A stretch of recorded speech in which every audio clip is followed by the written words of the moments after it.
जनता party जिंदाबाद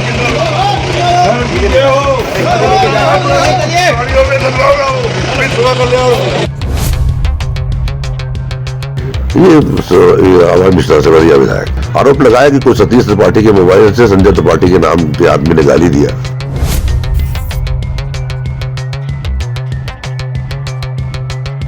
नमस्कार, विराट 24 में आपका स्वागत है। लगभग एक महीने पहले सिमरिया विधायक अभय मिश्रा ने चुरहटा थाने में शिकायत दर्ज कराई थी। आरोप था कि रीवा निवासी संजय त्रिपाठी उन्हें फोन पर धमकी दी गई और इस दौरान उप मुख्यमंत्री समेत कई वरिष्ठ नेताओं के लिए अभद्र भाषा का उपयोग किया गया। विधायक उस समय छिंदवाड़ा में थे, जिसके बाद लौटकर उन्होंने रीवा में 0 में FIR दर्ज कराई और मामला डायरी सहित छिंदवाड़ा स्थानांतरित कर दिया गया। वहां से संजय त्रिपाठी को नोटिस जारी हुआ। सूत्रों का कहना है कि यदि यह मामला किसी आम व्यक्ति या पत्रकार से जुड़ा होता तो शायद प्रक्रिया इतनी तेज नहीं होती, लेकिन चूंकि शिकायत एक विधायक और सत्ता पक्ष के नेताओं से संबंधित थी, इसलिए पुलिस तुरंत सक्रिय दिखाई दी। इसी बीच संजय त्रिपाठी ने प्रेस कॉन्फ्रेंस कर कहा कि वे पूर्व मुख्यमंत्री शिवराज सिंह चौहान और भाजपा के अन्य नेताओं से प्रभावित हैं तथा उन्हीं की विचारधारा से जुड़े होकर काम करते हैं। अभय मिश्रा ने उन्हें झूठे मामले में फंसाया है। माननीय पूर्व मुख्यमंत्री शिवराज सिंह चौहान जी, आपके BD शर्मा जी, विश्वास सारंग जी, रामपाल सिंह जी, तो हम हर चुनाव में, चाहे आपका सतना रेगांव चुनाव रहा हो, मैहर चुनाव नारायण त्रिपाठी से, तब से हम पार्टी के करीब 20 साल से लगातार पार्टी का काम कर रहे हैं। तो ये भी एक वजह हो सकती है कि हम यहाँ डिप्टी CM के साथ में हैं। तो यही वजह है कि वहाँ कायम करा के वहाँ परेशान करने की नीयत से। उनके इस बयान के बाद कई सवाल खड़े होने लगे कि क्या राजनीतिक प्रभाव के कारण उनके खिलाफ चल रहे मामलों में किसी प्रकार की राहत या शिथिलता मिलती है। इधर सोशल मीडिया पर उनके ही एक करीबी संबंधी द्वारा एक लंबा पोस्ट डाला गया, जिसमें संजय त्रिपाठी का उल्लेख कर कई विवादित दावों का जिक्र किया गया। यह पोस्ट अब चर्चा में है और लोग सवाल कर रहे हैं कि यदि उनके नज़दीकी ही इस तरह की जानकारी सार्वजनिक कर रहे हैं तो क्या यह मान लिया जाए कि धमकी देने की कथित संभावना को लेकर जो बातें उठ रही हैं उनका आधार क्या है। फिलहाल मामला पुलिस जांच के अधीन है। कौन किसे गाली दे रहा था, धमकी की प्रवृत्ति क्या थी, इन सभी बिंदुओं पर तथ्य अदालत में स्पष्ट होंगे। लेकिन संजय त्रिपाठी की प्रेस कॉन्फ्रेंस और सोशल मीडिया पर सामने आए दावों ने कई नए प्रश्न खड़े कर दिए हैं, जिनका जवाब जांच और न्यायालय ही तय कर सकती है। पर उनकी अपराधों की लिस्ट और दबी फाइल चिल्ला कर कह रही है कि कांग्रेस और भाजपा नेताओं के साथ उनकी गलवहियां सिर्फ अपने कारनामों को छुपाने के लिए है। कांग्रेस सत्ता में रही तो कांग्रेस के रहे, भाजपा सत्ता में तो भाजपा के हैं और अब न जाने कहां कहां जा सकते हैं। आपको बताते हैं कि इनके शुभचिंतक अभिषेक पांडे ने इन्हें इनके भांजे और अन्य को टैग कर क्या लिखा है, या यह कहें कि लिखवाया गया है, जो सोचने पर मजबूर कर देगा कि जो अपनी प्रशंसा खुद बाहुबली डॉन कहलवाकर कर रहा है, वह धमकी क्या कुछ भी कर सकता है। पोस्ट की हेडलाइन है, बिंद के बाहुबली इंजीनियरिंग स्टूडेंट कैसे बना डॉन। कहानी बिंद के रियल बाहुबली संजय त्रिपाठी की। बिंद में तो कई बाहुबली हैं या बने घूमते हैं, लेकिन बात जब ऐसे बाहुबली की हो जिसमें नाम से दहशत फैल जाए तो एक नाम आता है संजय त्रिपाठी का। उस बाहुबली की जो बिंद के सबसे सियासी ताकतवर परिवारों में से एक का नाती था। एक अफसर का बेटा, माँ भी लेक्चरर थी, इंजीनियरिंग की पढ़ाई कर रहा था, लेकिन बन गया डॉन। आज भी उसका नाम सामने आते ही अपने को तुर्रम खान मानने वालों की घिघी बन जाती है। वो नाम जो बिंद के ब्राह्मण युवाओं का सबसे चहेता है, दादा भाई। अमूमन माना यह जाता है कि अपराध की राह वही पकड़ते हैं जिन्हें अच्छे संस्कार नहीं मिलते।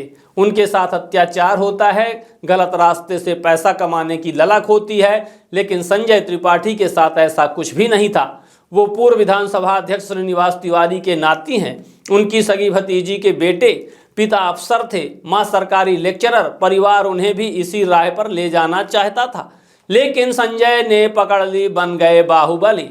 संजय मॉडल स्कूल से स्कूली पढ़ाई पूरी करने के बाद वो इंजीनियरिंग करने नागपुर गए। उन दिनों महाराष्ट्र के कॉलेजों में रैगिंग का जोर था। साथ ही मराठी उत्तर भारतीयों को हिकारत भरी नज़रों से देखते थे, उनकी पिटाई की जाती थी। इसके विरोध में उत्तर भारतीयों का मोर्चा बना। अगुआ बने संजय त्रिपाठी। विंध्य और यूपी बिहार के लड़के मराठियों की गुंडागर्दी के खिलाफ लामबंद हो गए। 200-300 लड़के एक साथ बाइकों पर निकलने लगे, कट्टा और बम लेकर। तानातनी बढ़ती गई और एक दिन नागपुर के शिवसेना के एक बड़े नेता के भाई की बीच चौराहे पर हत्या हो गई। नाम आया संजय त्रिपाठी और उनके साथियों का। महाराष्ट्र पुलिस या शिवसेना नेता के गुर्गे ढूंढ पाते, इससे पहले ही संजय त्रिपाठी और उनके साथियों ने नागपुर छोड़ दिया। इसे नाना श्रीनिवास तिवारी का प्रभाव कहें या महाराष्ट्र पुलिस की खामी, संजय इस मामले में जेल नहीं गए, लेकिन उनकी इंजीनियरिंग की पढ़ाई का द एंड हो गया। वो रीवा लौटे और ठेकेदारी करने लगे। देखते ही देखते हुए बड़े ठेकेदार बन गए। उन दिनों अधिकतर ठेके पीडब्ल्यूडी के होते थे, जिनके टेंडर लेने में गुंडागर्दी चलती थी। पीडब्ल्यूडी का ऑफिस सिरमौर चौराहे पर था। अरुण सिंह पंडा जैसे बड़े गुंडों को ठेकेदार खड़ा कर देते थे, जिससे कोई दूसरा टेंडर ही न डाल सके। संजय त्रिपाठी ने यह सिस्टम भी खत्म कर दिया। देखते ही देखते वो रीवा ही नहीं, बिंद के बड़े बड़े ठेके लेने लगे। उस दौर में उनकी सीसी लिमिट 1 करोड़ के ऊपर थी। आज ठेकेदारी से बड़ा आर्थिक साम्राज्य खड़ा करने वाले कई लोग उनके सामने कहीं नहीं टिकते थे, लेकिन दुर्भाग्य संजय त्रिपाठी के पीछे लगा था। एक बार फिर वो हत्या के एक केस में फंस गए। हत्या थी उन्हीं के सहपाठी और नामी ठेकेदार भैयालाल शुक्ला के नाती, मौजूदा डिप्टी सीएम राजेंद्र शुक्ला के नाती संजय पांडे उर्फ मोनू पांडे की। अजय पांडे का मर्डर पड़रा में संजय त्रिपाठी के घर में हो गया। वो तारीख थी शायद 28 अक्टूबर 1998 की। उसी दिन संजय त्रिपाठी को एक बड़ा टेंडर मिला था। उसमें उनके साथ अभय मिश्रा, भैयालाल शुक्ला के नाती अजय पांडे वगैरह भी टेंडर डालने की कोशिश में थे, लेकिन बाद में संजय के नाम पर समझौता हो गया। इसी के एवज में पड़रा बिहारी ढाबा में पार्टी थी। यहाँ बातचीत के दौरान अजय पांडे और संजय त्रिपाठी के खास देवेंद्र तिवारी उर्फ बंगाली आपस में उलझ गए। शाम के समय की ये घटना थी। ढाबे के पास कई गैरेज हैं जहाँ महिया के मुसलमान लड़के मिस्त्रीगिरी करते थे। वो घर गए तो रास्ते में उन्हें अजय पांडे के भाई संजय पांडे मिल गए। उन लड़कों को उन्होंने बता दिया कि बिहारी ढाबा में आपके भाई की संजय त्रिपाठी से लड़ाई हो रही है। इस पर संजय पांडे 3-4 लड़कों को लेकर पड़रा पहुंच गए। इससे पहले ही संजय त्रिपाठी के मामा राजेंद्र तिवारी पड़रा गए। उन्हें बेला जाना था, वो अजय पांडे को अपने साथ ले गए।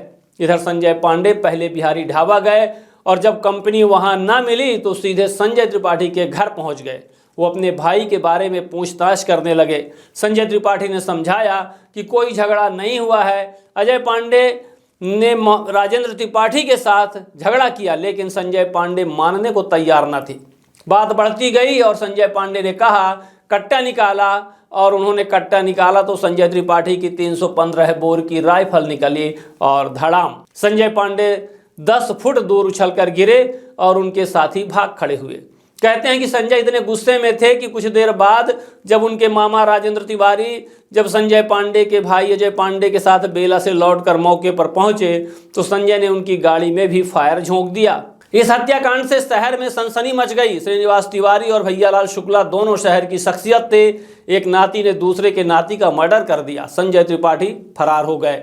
संजय इस केस में कुछ दिन फरार रहे और फिर जमानत पर बाहर आए। फिर से ठेकेदारी को व्यवस्थित किया, लेकिन उनकी कुंडली में ही शायद कुछ ऐसा दोष है कि फिर गंभीर मामले में फंस गए और इस कांड ने उनके सामाजिक, राजनीतिक और व्यावसायिक जीवन में विराम लगा दिया। दरअसल संजय बिंधे में सबसे बड़े बाहुबली बन चुके थे। उन्होंने फौज फाटा पाला, कई गनर उनके साथ चलते थे। इन्हीं में एक था नई गढ़ी क्षेत्र का विनोद पांडे। संजय त्रिपाठी के घर से कुछ ही दूर एक ढाबा है, रसराज ढाबा। उनके आदमी यहीं खाना पीना करते थे। इसका हर माह हजारों रुपया संजय त्रिपाठी भुगतान करते थे। संजय त्रिपाठी के कैंपस में भी रसराज ढाबा से खाना जाता था। एक दिन ढाबे का एक लड़का खाना लेकर कैंपस गया तो विनोद पांडे ने उसके साथ अमर्यादित व्यवहार कर दिया। इसकी शिकायत संजय त्रिपाठी के पास आई तो उन्होंने विनोद को डांट कर भगा दिया।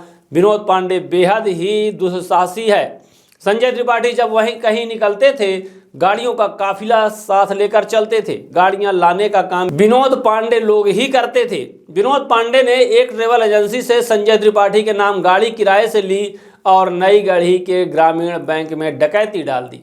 13 लाख रुपए लूटकर भागा और पकड़ा गया। छूट कर आया तो माफी मांगकर फिर संजय त्रिपाठी के पास रहने लगा। संजय त्रिपाठी से यही चूक हो गई। विनोद पांडे खार खाए बैठा था। उसने रसराज ढाबा के मालिक जय कुमार पटेल के भतीजे पुष्पेंद्र पटेल की गोली मारकर हत्या कर दी। गोली जय कुमार को भी लगी, लेकिन वो बच गए। यही नहीं, वारदात के समय घोघर का एक मुसलमान ढाबे के सामने खड़ा था। वो पड़रा के पावर हाउस बिजली कटौती की जानकारी लेने गया था। उसने लुंगी बनियान पहन रखी थी। गोली चलते ही वो स्कूटर से भागा तो विनोद पांडे को लगा ये ढाबा का कर्मचारी है, गवाह बन सकता है। विनोद ने पीछा कर एजी कॉलेज मोड़ के पास उसे भी गोली मार दी। गनीमत रही कि वो बच गया। जिस रात ये वारदात हुई, संजय त्रिपाठी सिमरिया क्षेत्र में एक पारिवारिक शादी समारोह में थे, लेकिन एफआईआर में उनका नाम मुख्य आरोपों के तौर पर लिखवा दिया गया। गवाह बने जय कुमार पटेल। संजय त्रिपाठी जेल गए और ट्रायल शुरू हुआ। उनके पक्ष में घटना के समय सिमरिया क्षेत्र में शादी समारोह में मौजूद होने की वीडियो रिकॉर्डिंग थी, लेकिन जय कुमार पटेल अड़े थे कि उनके भतीजे पुष्पेंद्र पटेल का मर्डर संजय त्रिपाठी ने ही किया। समझौते की कोशिश शुरू हुई, लेकिन बात नहीं बनी और एक दिन पेशी के दौरान संजय त्रिपाठी ने क्रोधित होकर कह दिया कि जय कुमार, तुम कल सुबह सूरज नहीं देख पाओगे। और अगले दिन सूर्योदय के पहले रसराज ढाबा में जय कुमार पटेल का मर्डर हो गया। बाइक से आए एक युवक ने ढाबा में चाय पी और पैसा लेने आए जय कुमार की कनपटी में रिवॉल्वर सटाकर कई गोलियां अंदर कर रसराज ढाबा मर्डर कांड में संजय त्रिपाठी को आजीवन कारावास की सजा हो गई। कई साल तक वो जेल में रहे और जमानत पर बाहर आए तो बड़े बड़े धार्मिक आयोजन करने लगे। ब्राह्मण संगठनों से भी वो जुड़े। अदालत के फैसले के तहत वो चुनाव नहीं लड़ सकते, अन्यथा उनके चुनाव लड़ने पर क्या माहौल होता, इसका अंदाजा इससे लगाया जा सकता है कि 2015 में जब इन्होंने अपनी मां को रीवा में मेयर के चुनाव में उतार दिया तो पुल के इस पार ढेकहा पड़रा में बीजेपी के झंडे बैनर उतरने लगे। चुनाव के पहले पुलिस ने उन्हें गिरफ्तार कर लिया। इस पर भारी बवाल हुआ। उनके समर्थकों ने मंत्री राजेंद्र शुक्ला के सामने तांडव मचा दिया। इसके बाद संजय त्रिपाठी ने किसी चुनाव में डायरेक्ट भाग तो नहीं लिया, लेकिन विवादों से नहीं बच सके। कुछ साल पहले वो एक और गंभीर मामले में फंस गए। इस मामले ने उनकी प्रतिष्ठा को भी आहत किया। रीवा में डॉक्टर रामविलास वेदांती जी की रामकथा होनी थी। उनकी टीम ने इसकी तैयारियों का जिम्मा उठा रखा था। कथा के पहले ही रीवा के राजनिवास में वेदांती जी के एक शिष्य ने सतना की एक युवती के साथ रेप कर दिया। राजनिवास का कमरा संजय त्रिपाठी के करीबी अंशुल मिश्रा की सिफारिश पर बुक था। लड़की को कापी सुधरवाने का नाम पर उनका खास विनोद पांडे लाया और आरोप लगे कि बलात्कार के आरोपी वेदांती महाराज के शिष्य को उनकी गाड़ी से फरार कराया गया। इस कांड में संजय का कोई डायरेक्ट इन्वॉल्वमेंट नहीं था, लेकिन शूटर विनोद पांडे फिर उनके जी का जंजाल बना। बलात्कारी बाबा को शह देने के आरोप में फिर जेल गए। हालांकि कुछ समय बाद वो इस केस में भी बाहर आ गए, लेकिन इस मामले में उन्हें तोड़ दिया। उनके विरोधियों तक का मानना है कि इस कांड में शागिर्द विनोद पांडे की हरकत की वजह से वो फंस गए। इससे पहले जब वो रसराज ढाबा के 1.5 मर्डर कांड में फंसे, तब भी उन्हें साजिशन फंसाने के आरोप लगे। कुछ लोगों का तो यहाँ तक कहना है कि इसके पीछे श्रीनिवास तिवारी का ही हाथ था, क्योंकि तब संजय ने चुनाव लड़ने की पूरी तैयारी कर ली थी। वो सिमरिया विधानसभा के साथ रीवा लोकसभा का चुनाव लड़ने की तैयारी में थे। उनके चुनाव लड़ने का सीधा मतलब तिवारी परिवार को राजनीतिक नुकसान था, इसलिए इस कांड में श्रीनिवास तिवारी ने उनकी कोई मदद नहीं की। वारदात के वक्त एक शादी समारोह में होने के प्रमाण के बाद ही पुलिस ने उन्हें इस कांड में आरोपी बनाया। इसी कांड से उनका व्यावसायिक और राजनीतिक जीवन लगभग नष्ट हो गया। बहरहाल अब संजय त्रिपाठी नई पारी खेलने की तैयारी में है। व्यावसायिक गतिविधियां उनके बेटे आकाश त्रिपाठी ने संभाल ली है। सजा और चुनाव लड़ने में रोक के खिलाफ वो हाई कोर्ट में केस लड़ रहे हैं। माना जा रहा है कि अदालत से राहत मिली तो वो खुद सिमरिया विधानसभा से चुनाव मैदान में उतर सकते हैं, नहीं तो पत्नी को चुनाव मैदान में उतार सकते हैं। संजय का अगला कदम क्या होगा वे जाने। फिलहाल शांति का जीवन भी जी रहे हैं, लेकिन उनकी दहशत कम नहीं हुई है। वजह है उनके दिमाग में क्या चल रहा है, वो क्या कदम उठा ले, कोई अंदाजा नहीं लगा सकता। दुस्साहसी ऐसे कि एक बार जेल में कहासुनी होने के बाद उन्होंने 24 घंटे के अंदर 2 जेलरों पर बाहर हमला करवा दिया। एक बार बम फेंका गया, दूसरे को गोली मार दी गई। रीवा के बहुचर्चित अभिषेक मिश्रा हत्याकांड में जब अभिषेक और उसके साथी को पपरा पहाड़ में छिपाने की आशंका हुई तो तलाशी लेने पहुंच गए। इसी बात को लेकर आज तक उनके रीवा के दूसरे बड़े बाहुबली कपिध्वज सिंह से अंदरूनी तनातनी चलती है। हालांकि दोनों इसे कभी सार्वजनिक नहीं होने देते। संजय त्रिपाठी के आदमी कितने दुस्साहसी हैं, इसका तो अंदाजा ही नहीं लगाया जा सकता। उनके एक गनर ने चौराहटा की शराब दुकान में कहासुनी के बाद एक को गोली मार दी। उनके एक आदमी सूरज उर्फ बोस तिवारी तो श्री प्रकाश शुक्ला का साथी बताया जाता है। सुना आपने बाहुबली डॉन की कहानी, अब यह कह रहे हैं कि इन्हें डर है। अरे भैया, मुख्यमंत्री के तुम प्रशंसक, उप मुख्यमंत्री के तुम प्रशंसक, कांग्रेसी नेताओं के तुम प्रशंसक, तुमको किस बात का डर है? और सबसे बड़ी बात यह कि 2022 में जब राजनिवास कांड हुआ, जहां संत के द्वारा एक किशोरी के साथ दुष्कर्म हुआ, जिसमें संजय त्रिपाठी उनके भांजे अंशुल जेल गए, उस समय पुलिस ने उनकी जमानत निरस्त करने का आवेदन लगाया था, लेकिन वह फाइल कहां लापता हो गई, इसकी जानकारी आज भी किसी को नहीं है। हर चौक चौराहे पर चर्चा है कि आखिर वह फाइल कहां चली गई। उनके अपराधों की लिस्ट आप हमारे स्क्रीन में देख ही रहे हैं।